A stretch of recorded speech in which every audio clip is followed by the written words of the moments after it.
وانجلت أنوارها في ذات من صار للمجموع أما وآبا. السلام عليكم ورحمة الله وبركاته. بسم الله الرحمن الرحيم.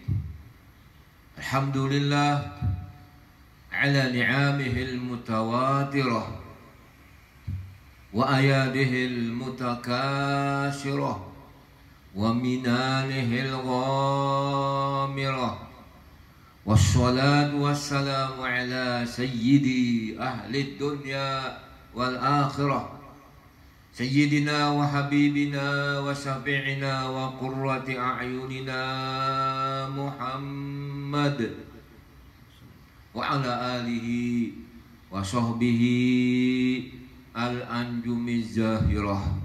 Amma ba'du.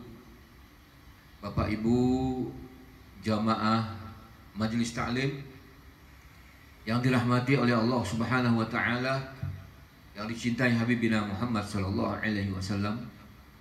Pada pengajian hari ini kita mengulang kaji mengenai kewajiban kita mengenal Allah Subhanahu wa taala. Dan ini kewajiban yang pertama dituntut bagi mukallaf, sebagaimana disebutkan dalam kitab Tauhid, wa yajibu ala kulli mukallafin ay ya'rifa ma yajibu fi haqqihi ta'ala wa ma yastahilu wa ma yajuju. Awal kewajiban atas seorang muslim yang balik berakal bahwa ia mengenal Tuhannya, mengenal apa-apa yang wajib bagi Tuhannya, apa-apa yang mustahil bagi Tuhannya, dan apa-apa yang harus bagi Tuhannya. Nah, ini wajib.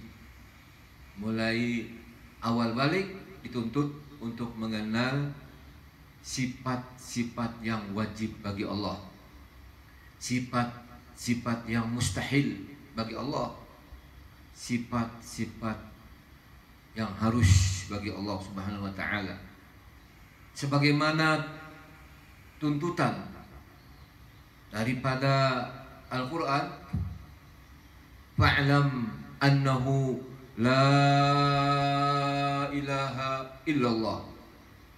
Ini dibawa dengan kalimat fa'lam. Artinya apa? Fa'lam, hendaklah engkau ketahui dengan pengetahuan yang benar bahwasanya tidak ada Tuhan dengan yang disembah dengan sebenarnya kecuali Allah.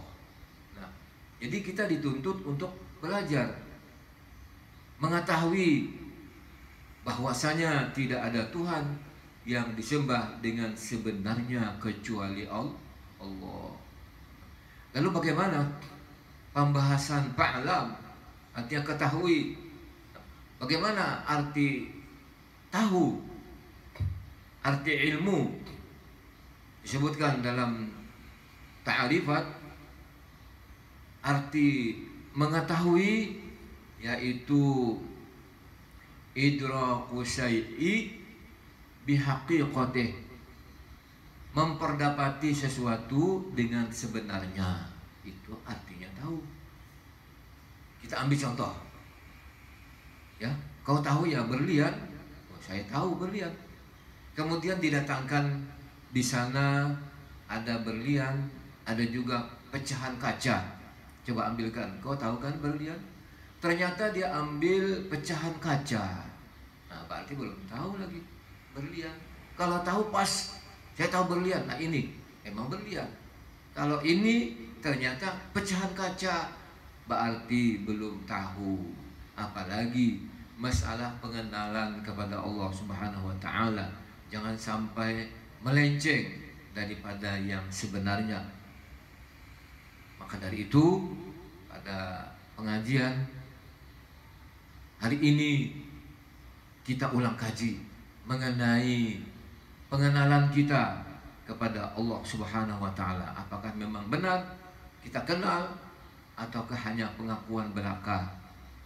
Ya. Ini penting supaya iman kita jangan sampai dangkal. Supaya iman kita jangan sampai surut. Kalau iman dangkal bagaimana? Tidak bisa jalan syariat. Tidak sedikit orang yang beriman tapi syariatnya tidak jalan. Nah, berarti imannya itu dangkal. Maka dari itu supaya iman itu dalam, mantap, sempurna, nah, insya Allah syariat pun akan mantap, akan sempurna, bisa jalan. Maka ini penting sebab di dalam hadis Habibina Muhammad sallallahu alaihi wasallam, miftahul jannati la ilaha illallah. Anak kunci surga itu ialah la ilaha illallah. Artinya apa? Nabi membawa dengan kalimat miftahul jannah, anak kunci. Namanya anak kunci tentu ada giginya. Giginya itu ada dua, hakikat dan syariat. Keduanya normal, jangan sampai satu yang patah, apalagi keduanya.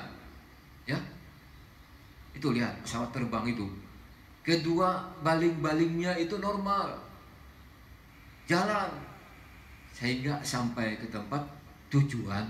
Kalau hanya satu mesinnya yang hidup, yang jalan, yang sebelah kiri umpama mati, wah bagaimana itu, membahayakan penumpangnya, ya, tidak sampai ke tempat tujuan, kemungkinan dia akan celaka. Nauzubillah min dzalik. Ini contoh, apalagi mengenai keimanan kepada Allah Subhanahu wa taala. Takut-takutnya nanti celaka di tengah jalan. Ya, anak kuncinya tercecer. Ya. Anak kuncinya tidak bisa dibawa sampai ke sakaratul maut. Ketika di dalam sakaratul maut, mereka tidak bisa membawa kalimah la ilaha illallah. Nauzubillah min dzalik. Cuma nauzubillah min dzalik, apalagi akhir zaman ini banyak orang yang mati tidak membawa iman lagi. Yahrujuna minad dunya bighairi iman. Mereka keluar, yakni mati, tidak membawa iman lagi. Nauzubillah min dzalik. Tentu ada sebab. Mereka tidak memperhatikan masalah iman. Mereka tidak memperdalam masalah iman. Ya. Yang diperhatikan mereka urusan dunia, tapi iman tidak. Akhirnya nauzubillah min dzalik, imannya ketinggalan. Di dinding rumah bertulis la ilaha illallah Muhammadur Rasulullah. Nauzubillah. Ketika ditalqin di dalam sakaratul maut, mereka tidak bisa mengatakan kalimat la ilaha illallah. Ini banyak sudah di akhir zaman. Coba kalau kita mau hadir ketika orang-orang sakaratul maut, sedikit yang dapat mengatakan kalimat la ilaha illallah. Nah ini penting ya, kita ulang kaji bersama.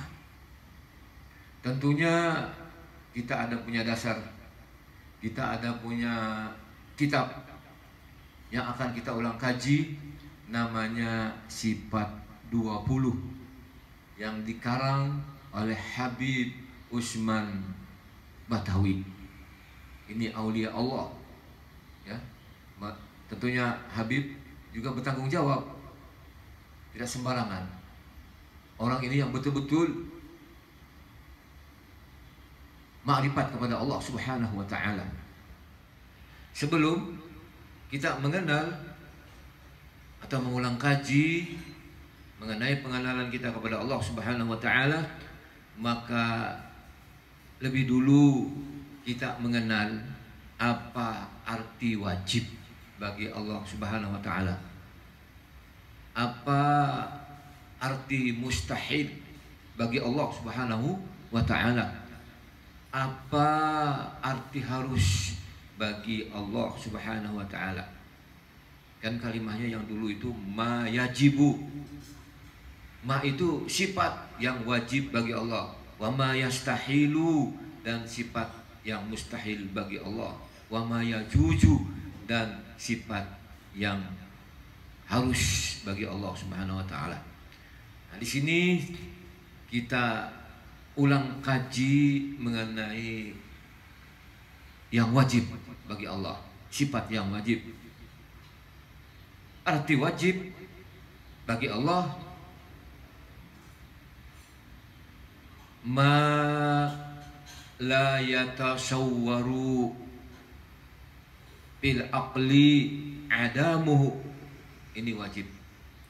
Ma la yatasawwaru bil aqli adamuhu.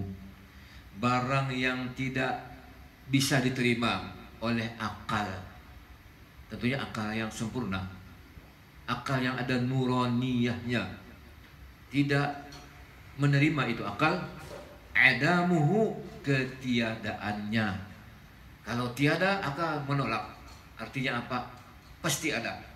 Wajib, nah, namanya wajib, pasti ada. Sifat itu pasti ada bagi Allah.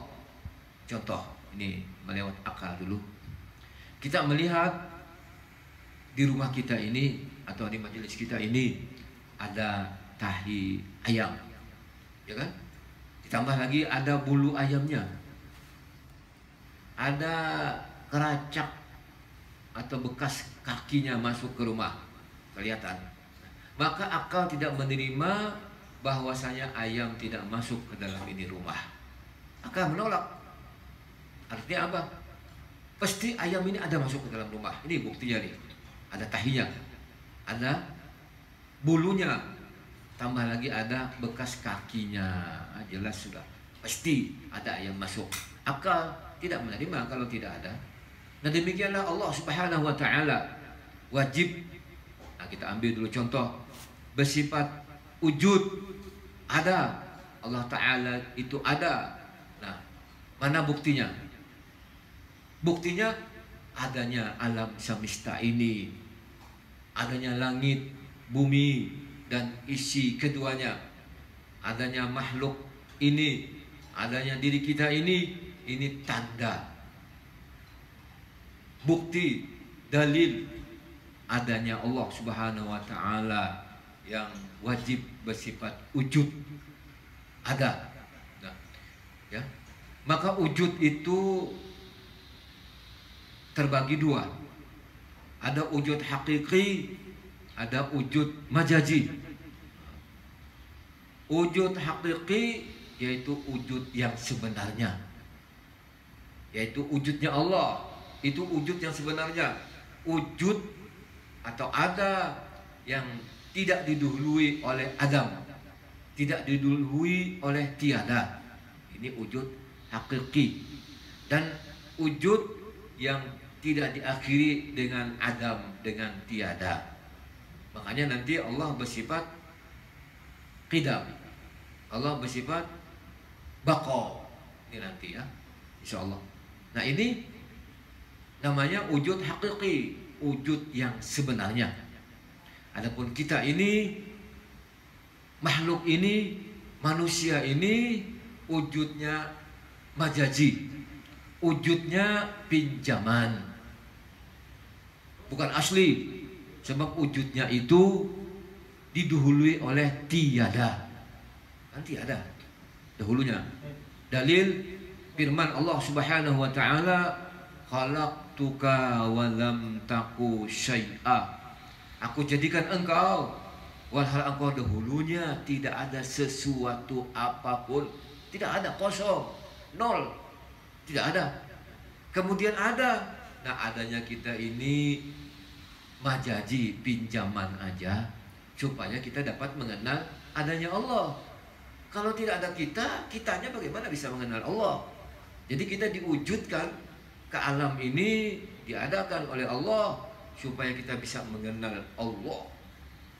Itu yang menjadikan kita sebagai dalil. Makanya ini alam dinamai alam, yaitu tanda. Ya. Bahkan ketika masuk Islam, orang-orang non-muslim dituntut untuk mengucap 2 kalimat syahadat. Ya, asyhadu an la ilaha illallah wa asyhadu anna Muhammadur Rasulullah. Aku bersaksi. Nah, ini kan bersaksi. Aku bersaksi. Ya, ini pembahasan aku bersaksi dulu. Aku bersaksi artinya aku ini saksi. Aku ini sebagai saksi, bukti. Kan saksi itu bukti, bukti nyata aku nih. Bahwasanya tidak ada Tuhan yang menjadikan aku kecuali Allah. Coba bayangkan, kita ini air yang bau mahum, yang tidak ada artinya, darah baku, daging segumpal, menjadi manusia. Alhamdulillah, ini tanda kekuasaannya Allah, tanda kebesarannya Allah. Allah zahirkanlah di alam semesta ini. Maka alam semesta ini dinamai alam syahadah, alam penyaksian. Jadi kita dituntut untuk menyaksikan kekuasaan Allah. Itu lihat langit, tidak pakai tongkat, tidak pakai tiang, tidak pakai tali gantungan, jelas sudah itu tanda bukti adanya Allah yang bersifat segala sifat-sifat kesempurnaan, kekuasaannya sempurna. Tuh lihat langit, ya, kesempurnaannya sempurna. Coba lihat ikan di laut, berbeda-beda bentuknya, berbeda-beda juga rasanya. Padahal diamnya di mana? Sama dalam air laut, tapi bentuknya berbeda, rasanya berbeda. Ya, ikan dalam sungai juga demikian, berbeda-beda bentuknya dan rasanya. Buah-buahan juga demikian, berbeda-beda bentuknya dan berbeda-beda juga rasanya. Ini kita nih, manusia nih, ya. Kita ini daripada air yang bau mahum, tapi setelah dilahirkan ke dunia, muka kita berbeda-beda. Coba lihat berapa ribu manusia kumpulkan, berapa juta, berbeda-beda mukanya. Ini tanda kekuasaannya Allah. Nah, kita dituntut untuk menyaksikan kekuasaannya Allah. Mudah-mudahan syahadat kita menjadi mantap, syahadat kita menjadi darah dan daging. Amin ya rabbal alamin. Nah, tadi arti wajib. Yang kedua ini arti mustahil, yaitu mala yasihhu bil aqli wujuduhu, mala yatasawwaru bil aqli wujuduhu. Nah, ada dua arti. Mala yasihhu bil aqli wujuduhu, barang yang tidak sah pada akal adanya, atau mala yatasawwaru bil aqli wujuduhu, barang yang tidak diterima oleh akal adanya. Namanya mustahil. Akal tidak menerima kalau ada, ya, namanya mustahil. Yang tadi contohnya, ada tahi ayam di rumah, pasti wajib ada ayam naik ke rumah. Tapi ini balikannya, mustahil kalau tidak ada ayam naik ke rumah.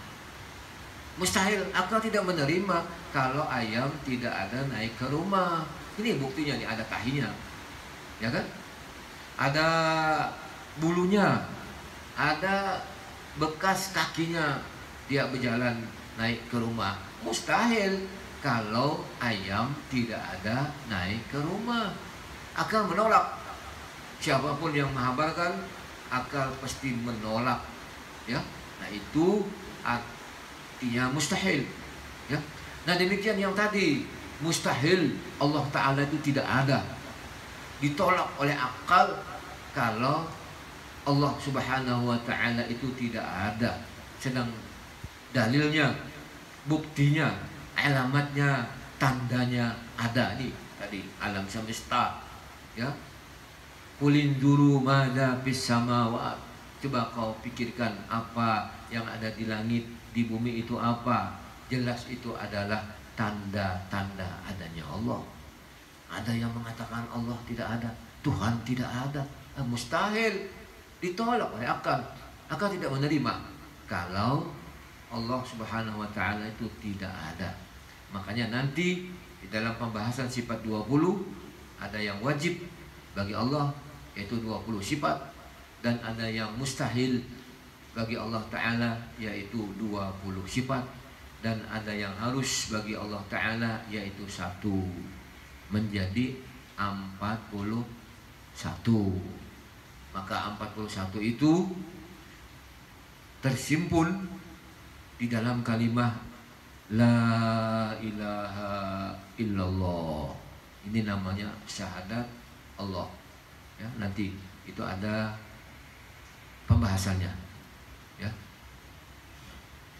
Jadi mustahil itu barang yang tidak diterima oleh akal tiadanya. Barang yang tidak diterima oleh akal adanya. Maaf. Adanya itu sesuatu. Pasti tidak ada. Namanya mustahil. Ya. Tapi mustahil ini mengenai keraguan-raguan. Ada syak, ada zon, ada waham, maka ditolak. Ya. Sebagaimana ya, itu kalimat La ilaha illallah. Tidak ada Tuhan yang sebenarnya disembah kecuali Allah. Nah, ini kalimat tidak ada ini untuk meniadakan keraguan-raguan, untuk meniadakan zon, syak dan waham. Bukan dahulunya Tuhan itu tiada kemudian ada. Wah, bukan begitu. Ini menolak, menangkal kalau terjadi di diri kita ini keraguan-raguan. Tolak dengan kalimat La ilaha illallah. Ya. Sebab hati kita ini kadang-kadang digoda oleh syaitan untuk kita meragukan mengenai kekuasaannya Allah, mengenai kudrat iradatnya Allah, mengenai kekayaannya Allah, mengenai ilmunya Allah, mengenai samanya, mengenai basarnya dan lain-lain. Nanti insya Allah akan kita bahas bersama. Ya. Nah, sebagai contoh untuk meyakini, ya, ada orang bertanya kepada kita, ya, ini tamu ini namanya tidak tahu, jadi bertanya, Dek, namanya, ada bapak ya di rumah? Menjawab yang ditanya, bapak tidak ada di rumah selain daripada bapak. Begitu jawabannya ya. Dek, ada bapak di rumah ya? Nah, adik ini menjawab kepada orang yang bertanya, tidak ada yang di rumah, hanya bapak. Tidak ada yang lain, di rumah hanya bapak. Oh, hilanglah keraguan-raguan. Dia di hati bertanya, boleh jadi ada istrinya, boleh jadi ada temannya, boleh jadi ada keluarganya di rumah. Dan dengan jawaban tidak ada yang lain di rumah, hanya bapak. Jelas sudah tidak ada yang lain. Padahal memang tidak ada yang lain. Tapi untuk menjelaskan kepada orang yang bertanya ini, orang yang ada keraguan di hatinya, ditolak dengan kalimat tidak ada yang lain di rumah, hanya bapak. Oh, kalau begitu enak sudah aku berurusan. Tidak ada keluarganya, tidak ada tetangganya, tidak ada sahabatnya, tidak ada juga istrinya, tidak ada juga anaknya. Enak, aku sudah berurusan. Masuk ke dalam rumah. Nah, begitu sebagai contoh. Demikian tidak ada Tuhan yang sebenarnya disembah, hanya Allah. Supaya kita yakin tidak ada yang lain, hanya Allah. Setelah kita mantap keimanan kita, keyakinan kita, maka berubah sudah kalimatnya Allah, Allah, Allah. Jelas sudah Allah. Allah, bukan pakai kalimat nafi isbat lagi dalam masalah zikir. Zikirnya zikir isbat, Allah, Allah, Allah. Sebab apa lagi yang ditiadakan? Memang tiada. Bukannya kalimat la ilaha illallah itu ditiadakan semuanya. Tuhan yang sebenarnya juga ditiadakan, kemudian diadakan. Berarti kafir ketika itu menghabiskan semua Tuhan, termasuk di dalamnya Allah. Bukan demikian. Allah tetap ada. Yang tidak ada itu Tuhan yang tidak sebenarnya, yang tidak patut disembah. Hanya Allah. Nah, ini sudah ada duluan. Jadi la itu untuk menafikan, untuk menghilangkan syak, zon, dan waham, keraguan-raguan. Nah, ini bagi orang yang ada keraguan-raguan. Zikirnya la ilaha illallah, la ilaha illallah, la ilaha illallah. Umpama di hati ya, ada timbul mungkin ada yang memberi rezeki selain daripada Allah, yaitu mertua kita yang kaya. Umpama di hati. Atau kita punya supermarket, terjamin rezeki kita, sebab supermarket kita barangnya lengkap. Nah, semua serba ada, sehingga hati kita berpegang, supermarket lah yang mendatangkan rezeki, terjamin sudah. Artinya hidupku dan hidup anakku untuk sekolah dan sebagainya, untuk kuliah dan sebagainya, sehingga ada tergeser keyakinannya bahwasanya supermarket yang akan menjamin kehidupannya. Maka ditolak dengan la ilaha illallah. Supermarket tidak menjamin untuk rezeki kita, hanya Allah. Supaya kita jangan sakit hati ketika supermarket kita terbakar, ya, harta kita habis terbakar, anak bini kita yang memberi kita uang, umpama, kita tidak sedih, kita tidak sakit hati, sebab ada Allah yang memberi rezeki yang bersifat baqa, ya. Nah, maka dari itu penting ini menghilangkan, istilahnya itu rasa stres, menghilangkan rasa sakit hati, duka cita, ditolak dengan la ilaha illallah. Makanya ada firman Allah Subhanahu wa taala, ala bidzikrillah tatmainnul qulub. Ala, perhatikan oleh kamu, bidzikrillah tatmainnul qulub. Dengan mengingat Allah, jiwa menjadi tentram, tenang, sebab kita ada punya keimanan. Allah yang memberi rezeki, bukan supermarket, bukan kebun, ya, bukan kepandaian kita, bukan jabatan kita, ya, bukan usaha kita, Allah. Nah, maka dari itu penting supaya kita ulang kaji mengenai masalah pengenalan kepada Allah supaya mantap, ya. Yang maksudnya nanti supaya kalimah la ilaha illallah itu menjadi darah dan daging, mesra, darah daging. Insya Allah dia tidak akan gemetar lagi menghadapi dunia ini, dia tidak akan takut lagi menghadapi akhirat. La khaufun alaihim wala hum yahzanun. La khaufun alaihim, mereka tidak sakit hati menghadapi dunia, wala hum yahzanun, dan mereka tidak sakit hati duka cita menghadapi urusan akhirat, sebab mereka sama Allah. Walaupun mereka miskin, walaupun mereka tidak punya usaha, tidak punya pekerjaan, namun mereka tetap tenang. Tidak ada seharusnya orang beriman yang sakit hati, orang beriman yang stres, orang beriman yang galau, orang beriman yang bunuh diri. Seharusnya demikian kalau imannya mantap. Tapi kenapa jadi terjadi demikian?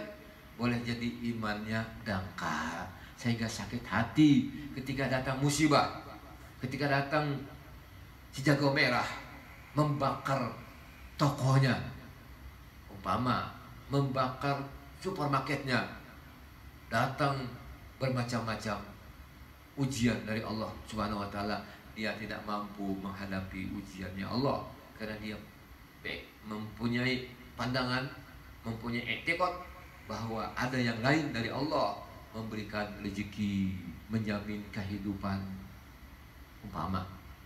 Demikian juga kalau seandainya dia ahli ibadat, dia tidak berpegang kepada ibadatnya yang memasukkan ke dalam surganya Allah. Ibadat tidak mendatangkan manfaat, ya. Ini etikot. Tidak ada kemampuan untuk membawa masuk ke dalam surganya Allah bagi orang yang beribadat. Ya. Ibadat itu makhluk, bukan Allah. Tapi kenapa dia beribadat? Beribadat semata-mata melaksanakan perintah, bukan mengikutkan ibadatlah yang memasukkan ke dalam surganya Allah. Itu syirik. Bertuhan ibadat, kita bertuhan Allah. Tapi kenapa beribadat? Karena melaksanakan perintah, jadi ikhlas. Seandainya Allah tidak menjadikan surganya, tetap beribadat. Sebab kita bukan beribadat karena surga, beribadat karena Allah. Demikian juga nanti pembahasan kita masalah neraka. Ya. Kita takut kepada Allah, bukan diancam dengan neraka baru kita takut. Bukan, kita takutnya karena Allah, bukan karena neraka. Ya. Seandainya Allah tidak menjadikan neraka, kita tetap tidak berani maksiat, tidak berani kita durhaka kepada Allah, tidak berani kita melakukan dosa. Sebab Allah melihat, Allah mendengar, Allah mengetahui dimanapun kita berada. Nah, jadinya baik keadaan orang beriman hidup di muka bumi ini. Ya. Nah, insya Allah lain waktu, lain kesempatan kita sambung kembali. Ya. Assalamualaikum warahmatullahi wabarakatuh.